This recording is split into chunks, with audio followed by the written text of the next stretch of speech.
Hello friends. स्वागत है आपका हमारे यूट्यूब चैनल आर के हिंदी कहानियों में। आज की कहानी है दूरी। क्या दिया है आपने मुझे सिवा नफरत, घुटन, दर्द और तन्हाई के। और हाँ, याद आया, एक बेनाम थोपा हुआ रिश्ता भी तो दिया है आपने। वो शख्स मेरा पिता नहीं, पर आप कहती हैं उसे पिता कहूँ। आज पलक के सीने में भरा हुआ गुस्सा जैसे लावा बनकर फूट रहा था, और मेघा चुपचाप बेटी का ये रौद्र रूप देख रही थी। उसकी बातें मेघा के सीने में नश्तर की तरह चुभ रही थी। मेरी सहेलियां मुझ पर हंसती हैं, हमेशा यही पूछती हैं, तुम्हारी माँ ने अपने से 10-12 साल छोटे देवर से शादी कैसे कर ली? तुम्हें अजीब नहीं लगता? मैं चुप रह जाती हूँ। क्या कहूँ उन्हें? कैसा लगा था मुझे? जिस शख्स को बचपन से चाचा कहती आई थी, वही अचानक मेरा बाप बन गया, मेरी माँ का पति बन गया। लगता है जैसे रिश्ते भी बाजार में बिकने लगे हैं। पलक गुस्से में बोले जा रही थी। पलक, तमीज से बात करो, बहुत सुन लिया मैंने। मेघा ने अपने कान बंद करते हुए कहा। पर पलक पूरी जिरह के मूड में थी। बोली, क्या सुना है आपने? आपको तो लोगों की व्यंग भरी हंसी, उनके ताने कभी सुनाई ही नहीं देते, ना ही अपनी बेटी के आंसू दिखते हैं। आपने अपनी आंखें, अपने कान, सब कुछ बंद कर रखा है। शर्म नहीं आई थी आपको उस देवर से शादी करते जिसे कभी हाथ पकड़कर सड़क पार करना सिखाया था, जूतों के तस्मे बांधने सिखाए थे। ये भी नहीं सोचा कि लोग क्या कहेंगे। लोगों के सोचने का मतलब ये तो नहीं कि हम जीना छोड़ दें। जब मैं घुट घुट कर आंसू बहाती थी तो कौन आया था मुझे संभालने? किसने की थी मेरी चिंता? बोलो, आया था क्या तुम्हारा ये समाज? जब एक विधवा औरत छोटे बच्चे के साथ अकेली रह गई थी, लाचार ससुर और बेबस सास के साथ, जो नहीं चाहते थे कि बहू उनके साथ रहे, क्योंकि उसकी सूनी मांग उन्हें बेटे की मौत की पल पल याद दिलाती थी। ऐसे में कहाँ जाती वो, क्या करती? उसके अपने माँ बाप की भी इतनी हैसियत नहीं थी कि पूरी उम्र विधवा बेटी और उसकी बच्ची को साथ रख पाते। मैं इतनी ज्यादा पढ़ी लिखी भी नहीं थी कि तुझे अपने बल पर पाल लेती। ऐसे में प्रकाश मेरे जीवन में रोशनी लेकर आया, मेरा हाथ थामा, मुझे सहारा दिया।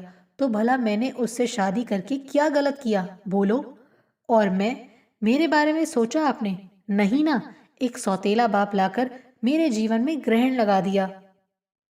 आपको सिर्फ अपना जीवन, अपनी जरूरत समझ में आई, मेरा भविष्य नहीं। बहुत स्वार्थी औरत हैं आप।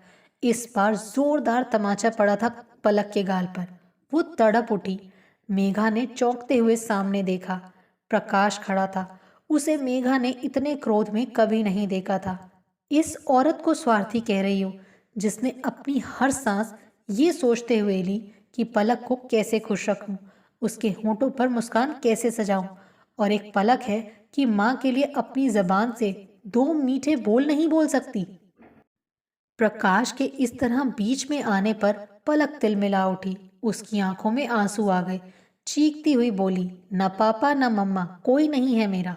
और फिर फफक फफक कर रो पड़ी। मेघा ने बढ़कर सीने से लगाना चाहा तो हाथों को झटकती हुई वो अपने कमरे में घुस गई और फिर तुरंत ही कॉलेज चली गई। प्रकाश ने मेघा के कंधे पर सांत्वना भरा हाथ रखा और फिर खुद ही सिसक पड़ा। क्या करूं मेघा, कुछ समझ में नहीं आता कि मैं सही हूं या गलत। अपनी सारी जिंदगी तुम्हारे और पलक के नाम कर दी, फिर भी सुकून नहीं मिला। अपनी खुशियों और ज़रूरतों की परवाह ना करके सिर्फ जिम्मेदारियां निभाई, पर कभी ऐसा नहीं लगा कि ये मेरा परिवार है। लगता है जैसे कुछ गलत कर दिया है मैंने।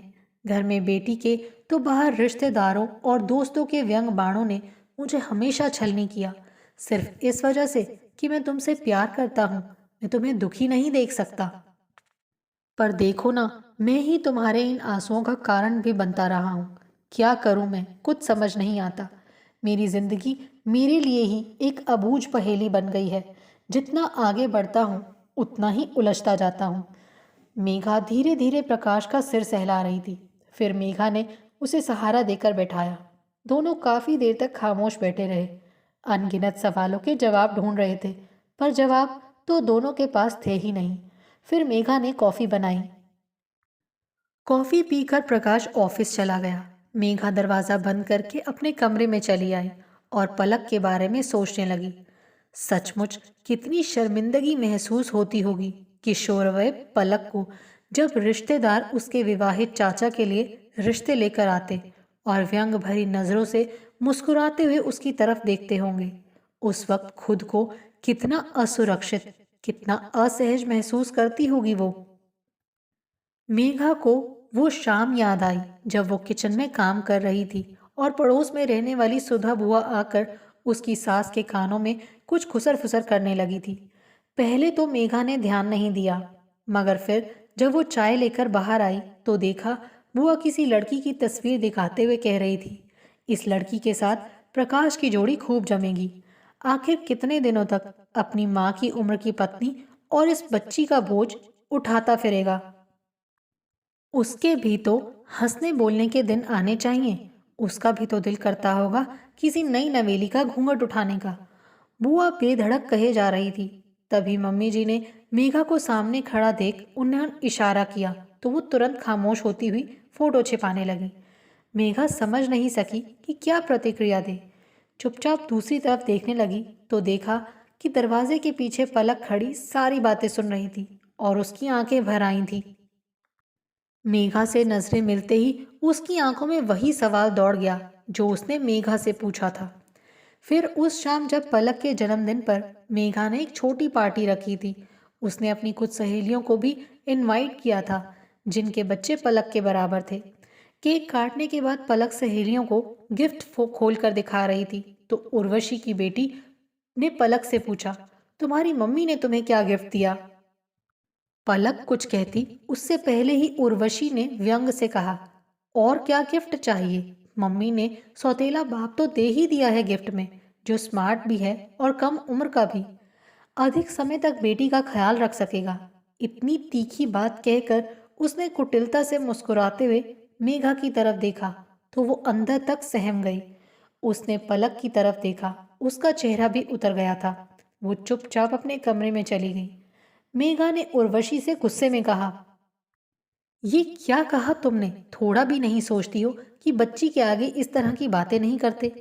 उर्वशी ने ढिठाई से मेघा को जवाब देते हुए कहा, अरे यार, आज तो मुझे रोक रही है, कल दूसरे लोग कहेंगे, किस किस का मुंह बंद करेगी? आखिर तूने गलत ही तो किया है ना। सौतेला बाप ही ढूंढना था तो कम से कम हम उम्र तो ढूंढती। भाई मैंने तो खरी बात कही है, अब तुझे बुरा लगे या अच्छा, पर पलक को उम्र भर ऐसे ताने तो सुनने ही पड़ेंगे। मेघा से फिर कुछ कहते नहीं बना। उस रात पलक ने मेघा के प्यार से उठते हुए हाथ को बुरी तरह झटक दिया था और मेघा के पास सोने के बजाय उठकर दादी के पास चली गई थी। मेघा को लगा था जैसे आज उसकी अपनी बेटी उससे दूर हो गई। वो माँ को ही दुश्मन समझने लगी थी। मेघा की आंखों के आगे उसका अतीत तैरने लगा। कितना हंसता खेलता खुशहाल परिवार था उसका। बहुत गुमान था उसे अपनी कंप्लीट लाइफ पर। जिसे प्यार किया उससे शादी कर ली, भरा पूरा परिवार मिला, गोद में एक नन्ही प्यारी सी परी आ गई। घर में धन संपत्ति की कोई कमी नहीं थी, कंप्लीट हैप्पी फैमिली थी उसकी। पर अचानक वक्त ने ऐसी करवट ली कि पल भर में सब कुछ बदल कर रख दिया। मिहिर एक सड़क हादसे का शिकार हो गए और वो अधूरी सी रह गई। मिहिर का जाना उसके जीवन में अंधेरा कर गया था। उसकी आंखों के आंसू सूखते ही नहीं थे। वो ऐसा वक्त था कि सास ससुर भी उसे हौसला नहीं दे सकते थे, क्योंकि जवान बेटे के गम में वो खुद ही टूट गए थे। दोनों बीमार भी रहने लगे थे। मेघा को विधवा के रूप में देखकर और भी दर्द बढ़ जाता, पर मेघा को पलक की खातिर मजबूत बनना पड़ा। काफी कोशिश करके उसने एक प्राइवेट स्कूल में टीचर की जॉब ढूंढ ली। 8-9 महीने यूं ही गुजर गए। वो जी रही थी, पर बिना किसी उमंग के। घर वालों ने मेघा की दूसरी शादी करने के बारे में भी सोचा, पर मेघा ने साफ इनकार कर दिया। इसी बीच मिहिर का छोटा भाई प्रकाश, जो हॉस्टल में रहकर पढ़ रहा था, पढ़ाई खत्म करके घर वापस आ गया। थोड़ी कोशिश से उसकी भी अच्छी नौकरी लग गई। वो काफी चुलबुला और खुले दिमाग का था। आते ही वो पूरे घर को संभालने और मिहिर की कमी को दूर करने का प्रयास करने लगा। उम्र में छोटा होने के बावजूद वो दिमाग से बेहद समझदार और बहुत सुलझा हुआ इंसान था। काफी हद तक मिहिर जैसा था। शायद यही वजह थी कि मेघा उसकी तरफ खिंचाव महसूस करती। उधर प्रकाश के दिल में भी मेघा के लिए खास स्थान था। वो कोशिश करता कि मिहिर को याद करके मेघा की आंखों में कभी आंसू ना आए। इस लिहाज से वो हमेशा मेघा के आसपास ही रहता और उसे खुश रखने का प्रयास करता। दोनों ही युवा थे। जाहिर है एक दूसरे के प्रति शारीरिक आकर्षण पैदा होने लगा। यहाँ तक कि प्रकाश मेघा को दिल ही दिल में चाहने भी लगा। पर मेघा मैच्योर थी। वो अपने मन को बांधना जानती थी। वो प्रकाश तो क्या, खुद को भी कभी ये एहसास नहीं होने देती कि उनके बीच ऐसा कुछ हो सकता है। मिहिर की मृत्यु को 1 साल हो गया था। उसकी बरसी का दिन था। मेघा को पुरानी बातें याद आ रही थी। जब रहा नहीं गया तो छत पर जाकर फूट फूट कर रोने लगी। प्रकाश ने उसे छत पर जाते हुए देख लिया था। वो पीछे पीछे वहां आ गया। मेघा को रोता देख कंधे पर सहानुभूति भरा हाथ रखा और ठीक वैसे ही सिर पर हाथ फेरने लगा जैसे मिहिर फेरता था। मेघा भावातिरेक में अचानक प्रकाश के सीने से लगकर फपक पड़ी। प्रकाश ने भी उसे अपनी बाहों का सहारा दिया। उस एक पल में मेघा को लगा जैसे वो फिर से संपूर्ण हो उठी हो। इस एहसास को महसूस कर वो अंदर तक कांप उठी। ये सोच नहीं हो सकता। फिर ऐसा क्यों लग रहा है जैसे मिहिर ही सामने खड़ा हो। ये सवाल कौंधते ही बेचैन होकर उसने प्रकाश की तरफ देखा तो देखती ही रह गई। वही झील सी गहरी आंखों में तैरता प्यार और विश्वास का समंदर, अपनत्व के हिलोरों में कैद होती सांसें। किसी जादुई एहसास से वशीभूत होकर वो प्रकाश की बाहों में समा गई। वो दिन मेघा की जिंदगी को फिर से बदल गया था। अब प्रकाश की झिझक भी दूर हो गई थी। वो मेघा के प्रति अपने प्रेम भाव को उजागर करने लगा। इसकी खबर घर में किसी और को नहीं थी। फिर दबी दबी सी इस चाहत को हवा तब लगी जब दोनों घर में बिल्कुल अकेले थे। दरअसल सास ससुर को अचानक भतीजी को देखने जाना पड़ा, जो सीढ़ियों से गिरकर घायल हो गई थी और अस्पताल में भर्ती थी। प्रकाश वैसे तो 2 दिनों के लिए वाराणसी के लिए निकला हुआ था, पर किसी कारणवश उसे जल्दी लौटना पड़ा। उस वक्त बेटी स्कूल में थी और घर पर केवल मेघा थी। दोनों ने लाख कोशिश की कि खुद को कमजोर न पड़ने दें, पर जज्बातों का ऐसा सैलाब उमड़ा कि दोनों ही उसमें बह गए और मर्यादा की सीमा रेखा पार कर गए। जब होश आया तो मेघा को बेहद ग्लानि महसूस हुई कि ये उसने क्या कर दिया। खुद से 10 साल छोटे देवर के साथ कैसा रिश्ता जुड़ गया है। क्या कोई उसे स्वीकार कर पाएगा। डर और ग्लानि से वो रोने लगी तो एक बार फिर प्रकाश के समझाने पर थोड़ी संयत हुई और घर के कामों में लग गई। पर उसके चेहरे पर बिछी बेचैनी की रेखाएं सासू माँ से छिपी न रह सकी। उनके पूछने पर मेघा ने बड़ी कुशलता से बात टाल दी। धीरे धीरे वक्त गुजरता गया और प्रकाश का हौसला बढ़ता गया। उसने तय कर लिया कि वो मेघा से शादी करेगा। एक बारगी तो मेघा ये सुनकर विचलित हो गई, पर फिर उसे भी यही ठीक लगा। प्रकाश ने घर में जब ये बात कही तो बवंडर सा उठ गया। सास ससुर प्रकाश के लिए लड़की देख रहे थे। वो इस रिश्ते के लिए सहमत नहीं थे। वो तो मेघा को मायके भेजना चाहते थे, पर हाँ, बच्चे पर हक जरूर जमा रहे थे। उधर मेघा के मायके वाले काफी समझदार निकले। उन्हें लगा कि मेघा का देवर से शादी कर लेना आर्थिक दृष्टि से मेघा के पक्ष में रहेगा, वरना प्रकाश की कमाई पर तो मेघा का कोई हक ही नहीं होगा। नई बहू न जाने कैसी हो, वो मेघा को रहने भी दे या नहीं। सास ससुर मेघा से नाता तोड़ते देर नहीं लगाएंगे, जबकि प्रकाश से शादी करने पर मेघा घर की इकलौती बहू बन जाएगी। बस उन्होंने जी तोड़ कोशिश कर इस शादी का समर्थन किया। अंततः शादी हो गई, पर बेटी पलक ने प्रकाश को पिता कहने से साफ इनकार कर दिया। वो नए पापा से कटी कटी रहती। बाकी कसर पास पड़ोस वालों और रिश्तेदारों ने पूरी कर दी। यहाँ तक कि दादा दादी भी इस रिश्ते को स्वीकार नहीं कर पा रहे थे। उन्होंने बच्ची के मन में नए पापा के लिए नफरत भर दी। वो कभी भी प्रकाश से सीधे मुंह बात नहीं करती। यदि प्रकाश उसके लिए कुछ लेकर आता तो वो उसे हाथ तक नहीं लगाती। और आज तो जैसे पलक के मन में पल रही नफरत फट पड़ी। मेघा पलक का ये रौद्र रूप देखकर सोच में पड़ गई थी। उसे समझ नहीं आ रहा था कि किसे दोष दे। प्रकाश ने उसका हमेशा साथ दिया। यदि प्रकाश ना होता तो शायद वो इतनी अच्छी तरह उसे पाल नहीं पाती। प्रकाश कहीं से भी दोषी नहीं, दोष तो परिस्थितियों का था।